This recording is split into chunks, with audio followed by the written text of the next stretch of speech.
It is far past time for a hostage and ceasefire deal consistent with Resolution 2735. But as we push for this deal, we must also continue to work to alleviate the humanitarian crisis unfolding before our eyes. Conditions are catastrophic and will further deteriorate if additional steps are not taken. Indeed, all parties must meet their responsibilities under Resolution 2720.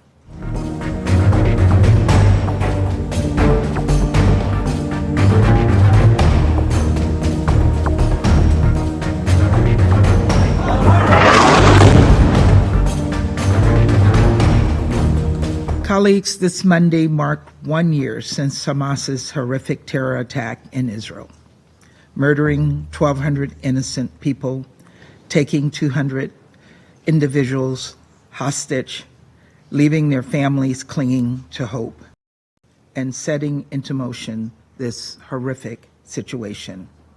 1 year since Hamas unleashed a conflict that, despite our extensive diplomatic efforts, continues to inflict tremendous suffering and pain on the Palestinian civilians in Gaza and destabilizing the region. Tens of thousands have been killed in a conflict they did not start and cannot stop. Civilians have been displaced over and over again by the fighting. Parents don't know where they'll get their next meal or if they'll find a safe place for their babies to sleep. Their children whose earliest memories, whose only memories, are the sights and sounds of war, who are often injured, traumatized. And there are hostages who continue to struggle to stay alive in the squalor and darkness of Hamas's tunnels. It is far past time for a hostage and ceasefire deal consistent with Resolution 2735 to bring the hostages home, allow for a surge in humanitarian aid, assure Israel's security in this war, and move toward a two-state solution. But as we push for this deal, we must also continue to work to alleviate the humanitarian crisis unfolding before our eyes.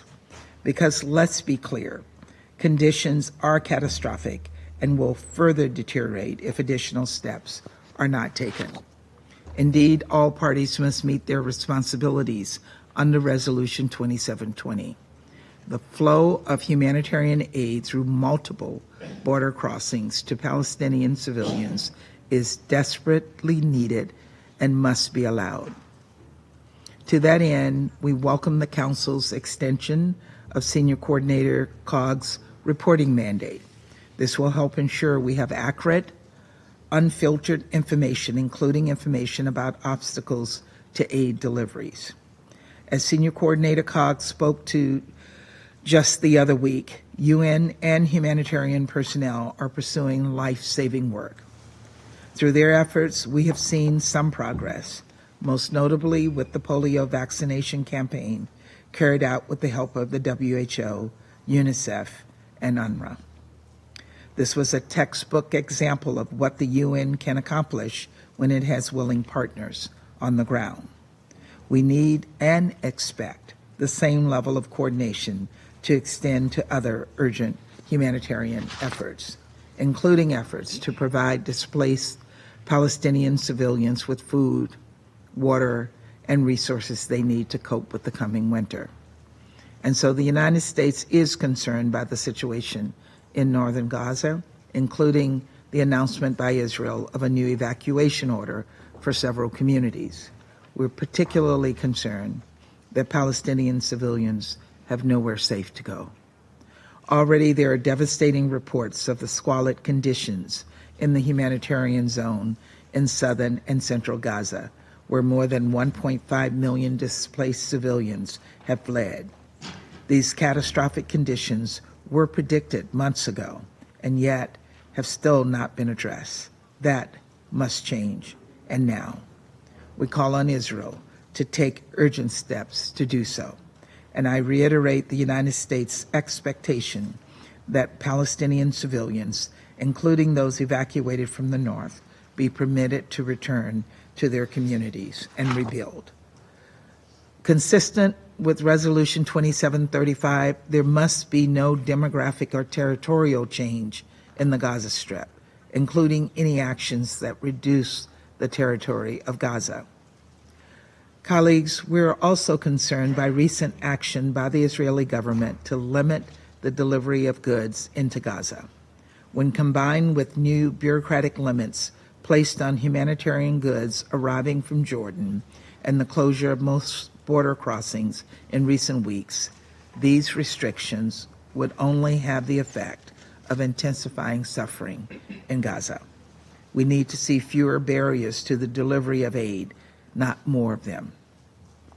In that same spirit, we're following with deep concern the Israeli legislative proposal that could alter UNRWA's legal status, hindering its ability to communicate with Israeli officials and removing privileges and immunities afforded to UN organizations and personnel around the globe.